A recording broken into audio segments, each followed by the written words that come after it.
What is going on, everybody, and welcome back to another video on SQL series. Today I'm going to talk about joins in SQL. So what are they?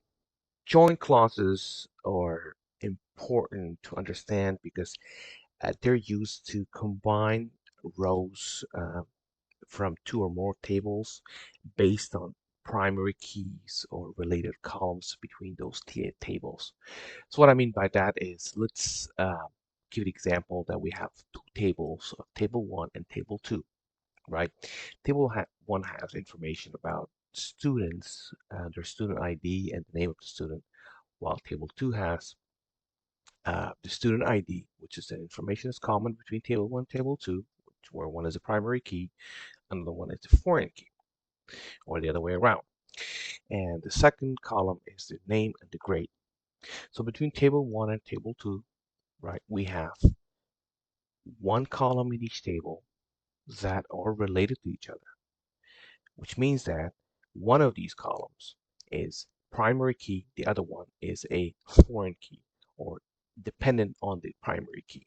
It could be one of them because this is a conceptual table here. I don't have to establish as which one is the primary key or the foreign key, but just for the sake of this practice, let's pretend that table 1 student ID is the primary key and table 2 student ID is the foreign key.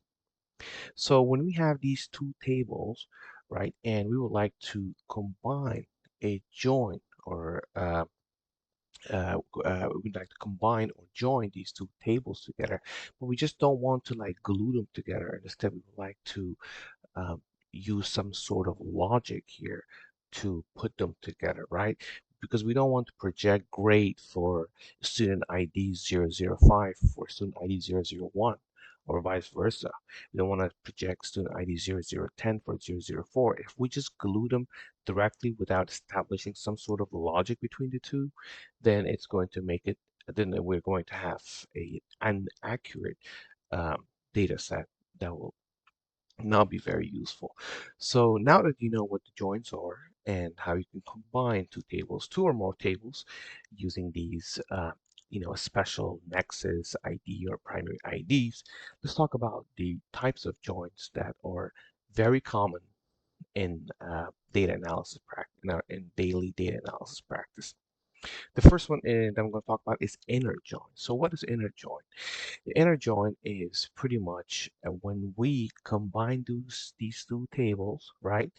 But then the criteria for the joining is only, I'm going to say it again, only those rows that have common or related values.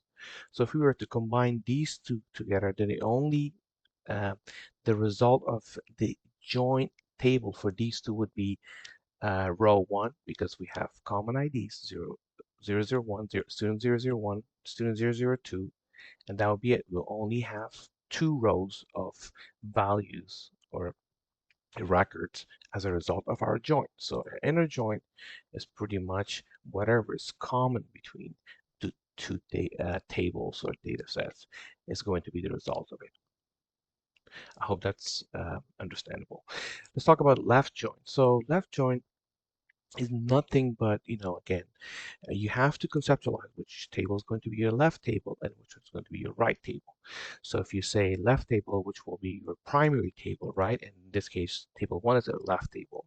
In the left join, in the left join, we're going to get in the left join, we're going to get uh, everything from table 1 from the left table, and then we're going to get only those values from table 2 that has related rows with table 1. So in other words, as you can see, I'm going to fill these shapes. I'm going to fill the Venn diagram 1 or table 1. And then I'm also going to fill this part because not only am I going to get everything that's in table 1, I'm also going to get those that have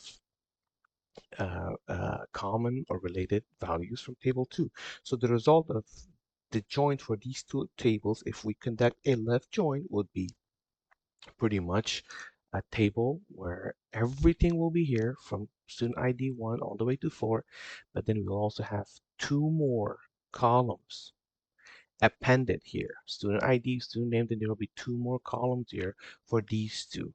And the 005 and 0010, because they don't have no relation or no key or primary key relationship here, then they will be just factored out of that joining. So but you will see these two records, these two rows appended as part of table one.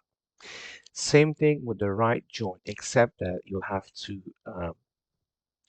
to reverse it. So table one in this case will be table two. So if table two is going to be our primary table, then the same thing.